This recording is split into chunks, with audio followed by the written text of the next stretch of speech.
Well, good morning. Let's try that again. Good morning. It's good to see everyone here.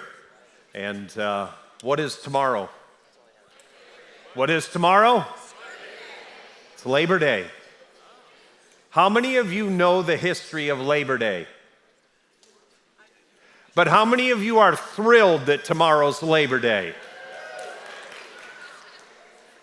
So, full confession, I had to look up the history of Labor Day.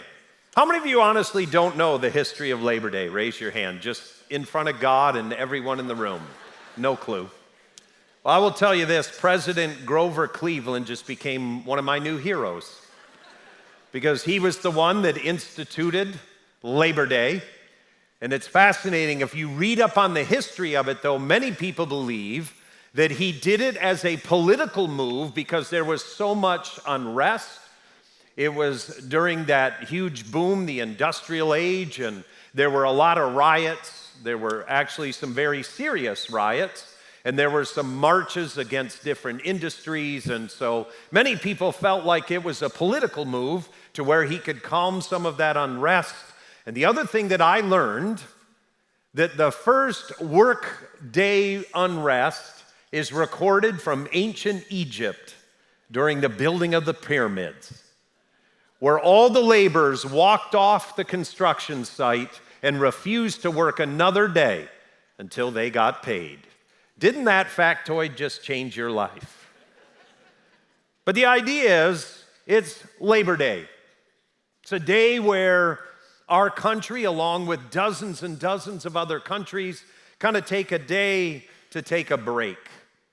But what's fascinating is ours took place during the Industrial Revolution. People who were impoverished were working 7 days a week, 12 hours a day. And children as young as 5 were working in factories in deplorable conditions. Thank God times have changed in much of the world, but in many parts of the world, it is unfortunately and horrifically still the same. But when you think about the idea of the Industrial Revolution, it's when our country transitioned away from being an agricultural economy to where industry began to take over, and that's where people found their jobs. This morning, I'm going to talk about the idea of Labor Day or a Sabbath rest. A Sabbath rest. Now, I am well aware that this is not part of a sermon series. We're actually launching the new sermon series next week, or next Sunday. It'll be entitled Change. Change. Following that, there'll be a sermon series entitled Messy Church. So change first, messy church second. But the idea here is that Scripture brings to us the idea of a Sabbath rest. Now, before I kind of jump into this kind of Labor Day Sabbath rest, I want to read for us the scripture found in Mark chapter 2, verses 23 through 27. But before I go there, I want to ask you a question. How many of you believe that the 10 Commandments are important, if not worth living by? Raise your hand. Actually, more of you believe that than knew what Labor Day was or the history of it. What I'm going to do is we're going to take a look, as we always do, we're going to take a look at the life of Jesus, and then we're going to look at the 10 Commandments. And our reading again is taken from Mark chapter 2, verses 23 through 27. And we just finished up a lengthy summer sermon series on the Gospel of Mark entitled Faith for the Real World. So I want to begin our reading. It's rather brief. It's an episode from the life of Jesus, Mark chapter 2. And in this episode, we discover that the Pharisees, who are a religious leadership sect within Judaism, who've been around for a couple hundred years up at this point, are coming against Jesus. They've been observing him and watching him very specifically on the Sabbath. We'll get to the reason why in a moment. Needless to say, here's our text. Reading, it says this, verse 23, Mark 2. One Sabbath, Jesus was going through the grain fields, and as disciples walked along, they began to pick some heads of grain. By the way, I grew up on a farm in Wisconsin. We did this countless times, where you would walk through a wheat field. All of our fields, most of them were covered with a winter cover crop called winter wheat. It would come up. We would harvest that and then plow that under and plant something else. It was sort of the first crop of the year. And I can remember walking through the field countless times, stripping a head of wheat, rubbing it in your hands, blowing off the chaff, and throwing it in your mouth. It was the best example of farm-to-table eating ever. Reading on. So they're walking through and they're picking these heads of grain. They're doing that. Verse 24, and the Pharisees said to him, look, why are they, meaning his disciples, doing what is unlawful on the Sabbath? I guess they were not into eating organic cereal. And Jesus answered, have you never read what David did when he and his companions were hungry and in need? In the days of Abiathar, the high priest, he entered the house of God and ate the consecrated bread, which is lawful only for priests to eat, and he also gave some to his companions. And then he said to them, the Sabbath was made for man, not man for the Sabbath. So the Son of Man is Lord even of the Sabbath. Now, what in the world is happening here? What's going on? Well, we need to begin with a little bit of kind of getting out of the way the comment that Jesus makes about King David. You see, there was a point in time before David was king. He'd already been anointed as king by the prophet. King Saul was still the king. Here David is. He's kind of the king in waiting. Saul had really messed up his relationship with God. And because of that, God said to Saul, I'm going to tear the kingdom of God, or the kingdom of Israel, away from you. And David was anointed as king. So he's waiting. There comes a point at which he's hungry. And he literally goes in, and not only does he eat grain, but he eats it in the temple, which was reserved only for the priests. And you see, King David was the hero of all the Pharisees. They loved him. And Jesus says, well, hey, what about King David? What you have to understand, though, is that when Jesus says that, he is comparing himself to David. He's announcing there's a new king here as well. It's very important to catch that. As we look at the idea of what's happening, though, we kind of need a little bit of an Older Testament backdrop. And we find that in the 10 Commandments. Those 10 things that God gave to Israel. Now, as we're getting ready, and I'm not going to have them on the screen, I'm just going to quickly read them. When we begin to think about the 10 Commandments, the question often is why? Why did God bring them? Well, it's actually simple. Israel has been enslaved to Egypt for 430 years. They have worked 7 days a week, a minimum of 12 hours a day. They've been slaves. And as God is getting ready to deliver them, and as you know, he delivers them through Moses, not Charlton Heston, but he delivers them through Moses, and they are free. But what God knows is this: they have no clue how to operate as a people. They have not been a nation. They haven't even been a culture. They've been crushed for 430 years by the Egyptian empire. And this group of slaves, although they know the God of Israel, they're going to need help. And so God gives them these 10 commandments. Now, granted, by the end of the Older Testament, those 10 commandments have grown to 613 laws. But these are the core 10. And what God is doing and what God is saying to Israel is, listen, I'm going to set you free, and if you live by these 10, you will remain free. But if you don't, you will end up in bondage, even if you're politically still free. And so here are the 10. I want you to think and kind of process to see if you know them. Exodus 20 brings us the 10 commandments, and God, whenever he introduces the 10, always introduces himself this way: I am the God that sets you free. I'm the God that sets you free from slavery, whatever that might be. And so in Exodus 20, verse 2, God announces to the children of Israel, I am the Lord your God who brought you out of Egypt, out of the land of slavery. And in order to stay free, here are 10 laws. Number 1, have no other gods before me. During the sermon series on Messy Church, we're going to look at how that could apply to our own lives today. Next law, you shall not make for yourself an image in the form of anything in heaven above or on earth beneath or in the waters below.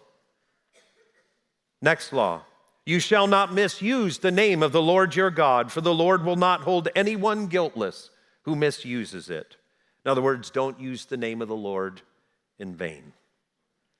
The next law is this one: honor your father and mother so that you may live long in the land the Lord your God is giving you. It is the one law with a promise. Next, you shall not murder. How many at the very least, even if you're not a spiritual person, even if you're not a follower of Jesus, but you're sitting here and you're kind of looking over the wall at faith, how many of us honestly believe that you shall not murder is a good thing? Would you say that? Yep. How about the next one? You shall not commit adultery. Is that a good thing? A little quieter. The next one is, you shall not steal. How many of you think that's a good thing? Yes. The next one is, you shall not give false testimony against your neighbor. In other words, don't do it in court, but don't do it anywhere. Don't lie about people. Don't bring them down to build yourself up. And then the last of the laws is this one: you shall not covet your neighbor's house. How many of you have ever struggled with that once? Confession time. Now, if you're counting, you know I skipped one. Does anyone know what it is? It's the Sabbath. It's the fourth one. The Sabbath has become the least applicable law to our spiritual lives. The other 9, we kind of get. And almost all of us, when we're sitting here, especially as people of faith, when we talk about the 10 commandments, are they applicable for today? Hands go up and people say, absolutely. Even in Jesus, the 10 commandments are still real. And yet the Sabbath is something we almost know nothing about. Yet it's the 4th commandment. And here's what it is. Remember the Sabbath day by keeping it holy. 6 days you shall labor and do all your work, but the 7th day is a Sabbath to the Lord your God.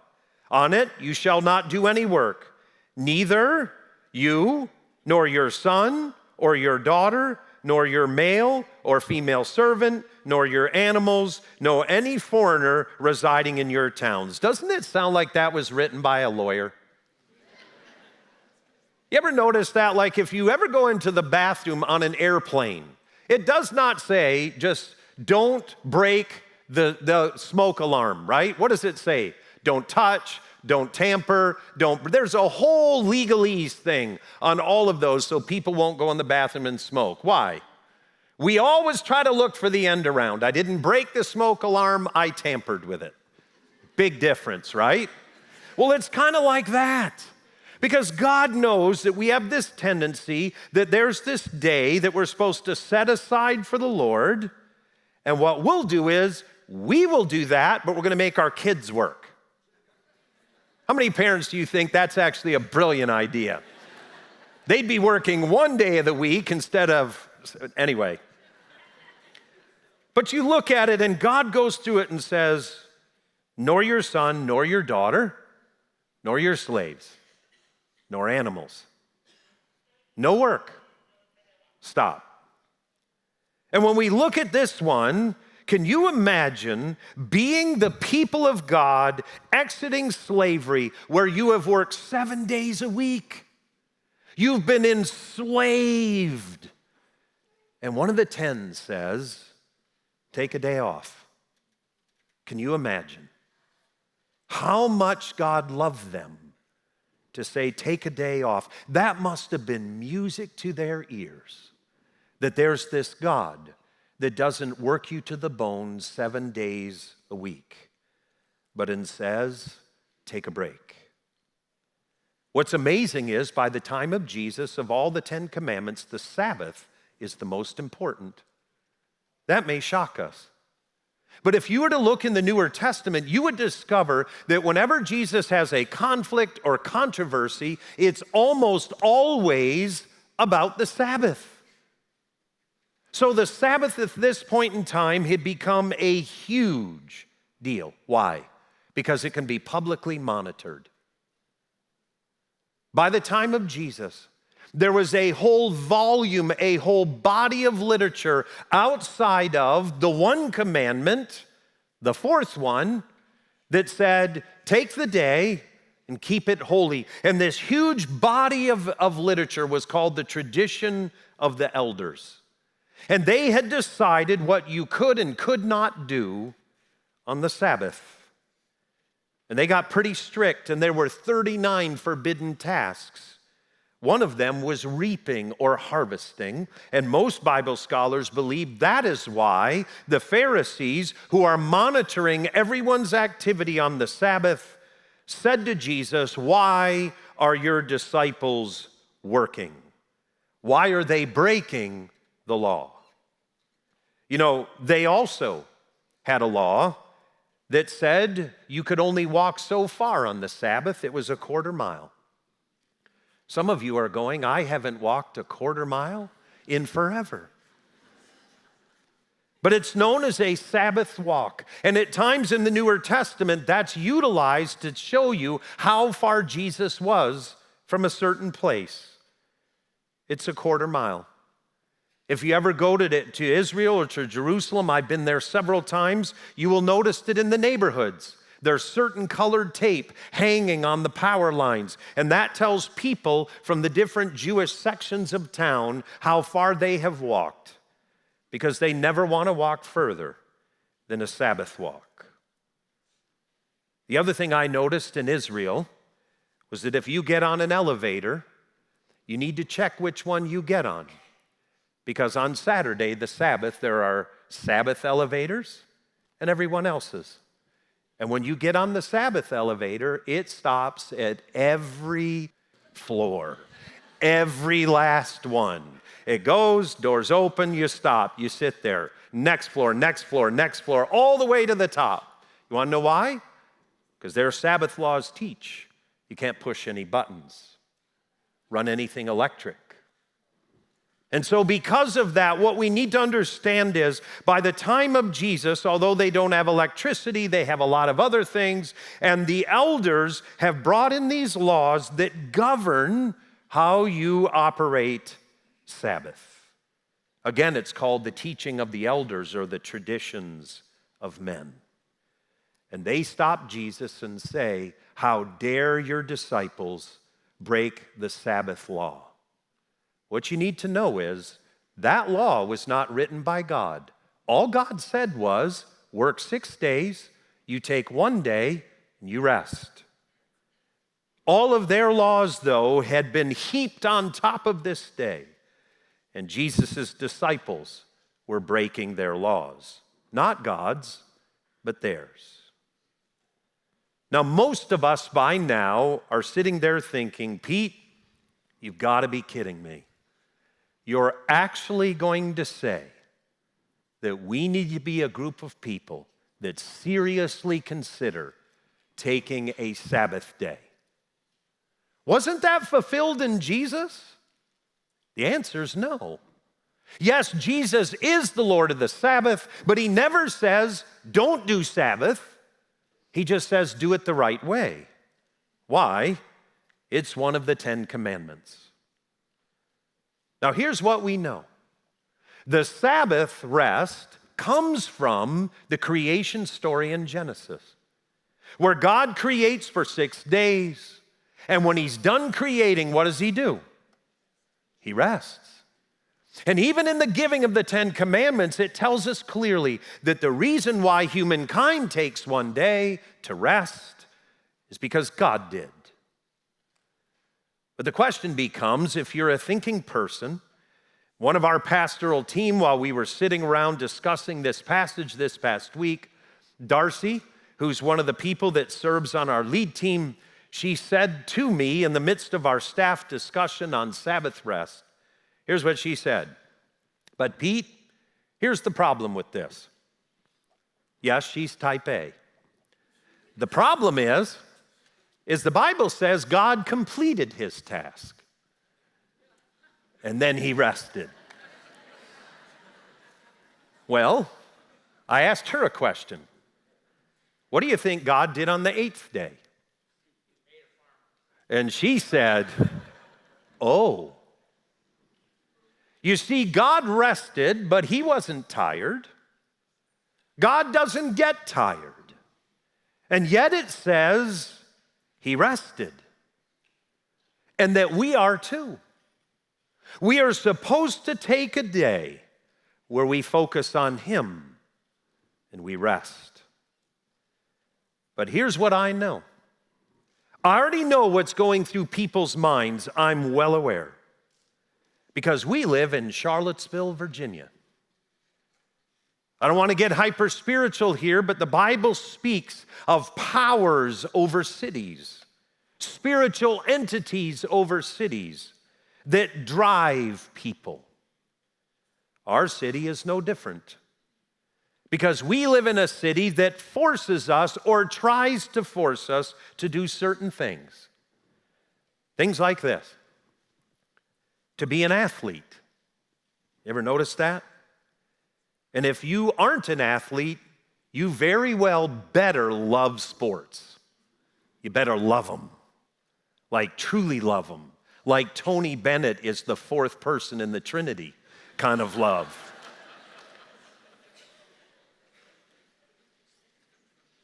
And if you don't really love UVA sports, you still have to hate Duke. It's just how it goes. The spirit it just drives us to do this. In line with that, did you notice that Alabama beat Duke in football yesterday 42-3? And this morning, I looked up the score because one of my best friends is a Crimson Tide fan. And when I asked Siri, what was the score of the Alabama football game, here's what Siri told me. That the Crimson Tide pounded Duke. So I called her back again.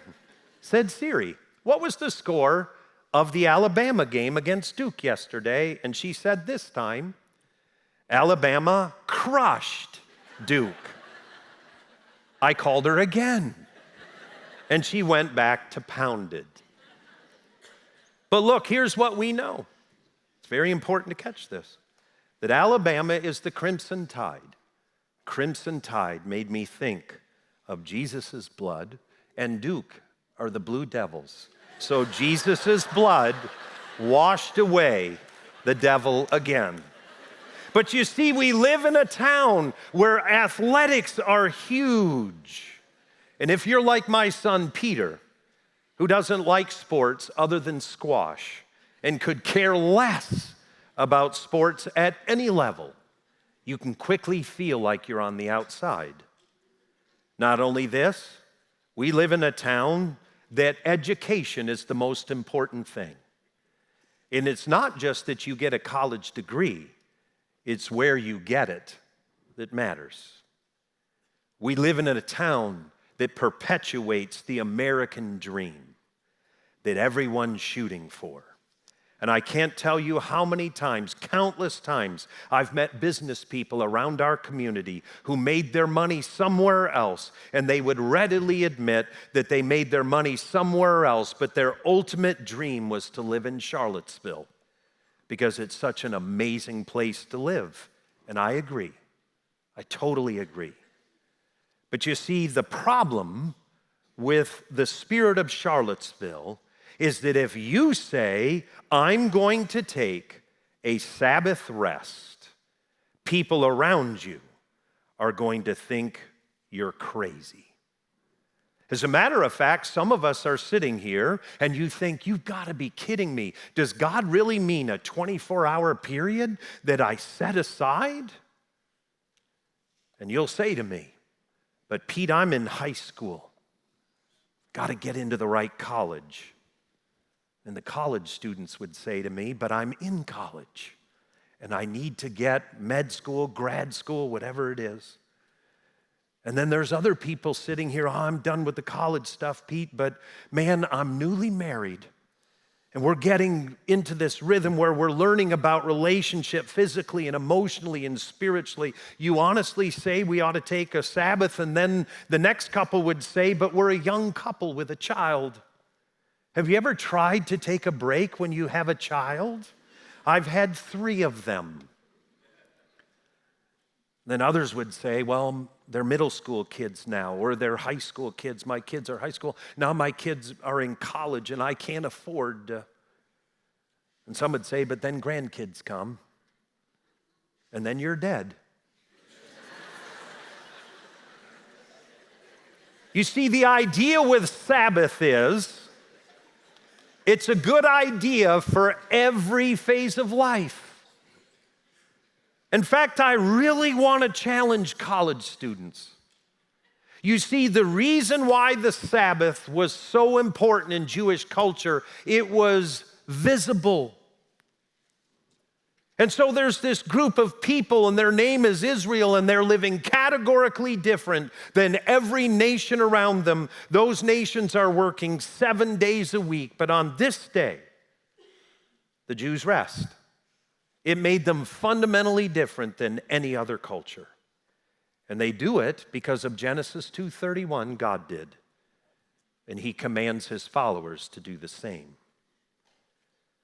Now what's amazing is Jesus honored the Sabbath, but he did it properly. Oftentimes we'll read in all of the Gospels where it will say, and as usual, on the Sabbath, Jesus entered the synagogue to worship. He walked through the Sabbath. The reason why I said that is because some of you are sitting here going, yeah, well, at City Church, we ask everyone to serve. And so I'm going to become so spiritual that I don't need to serve at City Church because it is my day of rest. Just so you know, Jesus went to synagogue on Sabbath. That meant people were serving so other people could worship. Aha, I got ahead of some of you for once. Now, what is Sabbath? What is it? The root word for Sabbath taken from Genesis 2 is this: cease, stop. What you've been doing for 6 days, you cease that. You stop. And you take a day where you rest. You rejuvenate, and you focus on God. And here's what I can tell you, is that if you don't do this somehow, some way, and even if you're not a follower of Jesus and the Bible means nothing to you, just please take this. God created humankind, and he knows what's best. And some of us live with roaring anxiety and absolutely no margin, because we never rest. God says there is a day where you rest. And if you don't, you will rest, but it's called getting sick. You see, in verse 27 of Mark chapter 2, Jesus comes to us.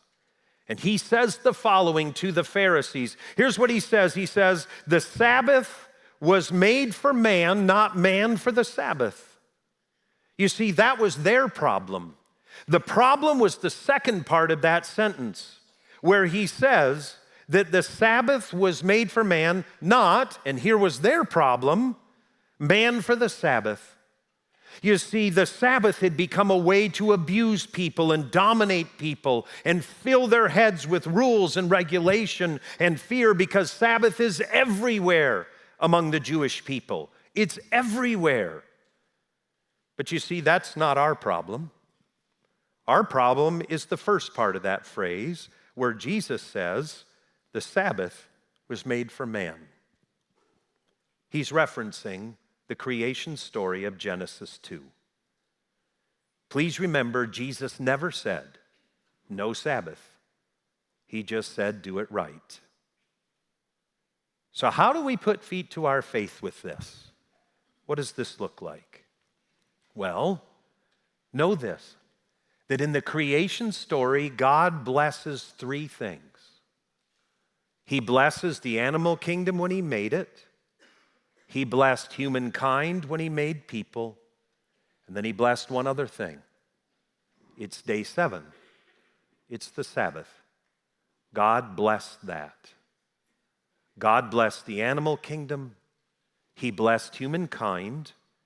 And he also said, there's this certain day, and I will bless that day. So if you are like I am, and I want God's blessing in my life, I think we need to reconsider as a church family, what does Sabbath mean?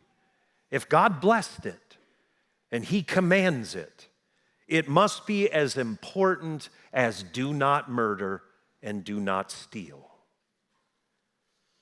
Here's what I have found as I have practiced Sabbath. Here's what I've found. If you do it like I do it, you might actually have to stop and deal with yourself. Because part of Sabbath is no Twitter account, no checking Facebook. In other words, breaking the addictions of your life and setting those things aside, getting away from the screen and sitting before God. We have to deal with ourselves. Here's the other thing that I've noticed is that when I've moved towards Sabbath, the enemy of my soul has shown up. He's accused me. Or maybe it's my flesh. One or the other, doesn't really matter. They both pull me away from God. And when you sit there, you begin to think, I'm wasting my time. I'm doing nothing. God would say, you're ceasing. You're living differently one day. And when you sit there, there'll be a voice that will say, if you keep doing this, you will never become CEO. You will never get into the right grad school. You will never get into the right college. You can hear pressure maybe from a spouse or parents or your workaholism or the culture we live in or the spirit of Charlottesville is going to show up and say, don't do this. But here's what I've found. When I have practiced Sabbath, I have exited it oddly refreshed, oddly strengthened, oddly in a new place, because I truly have put God first. I've put him first. Now, it's one day.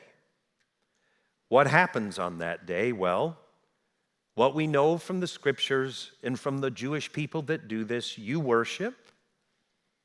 What else do you do on that day? Well, you cease. You stop doing what you've been doing for 6 weeks. You refocus, and you're going to love this. You feast.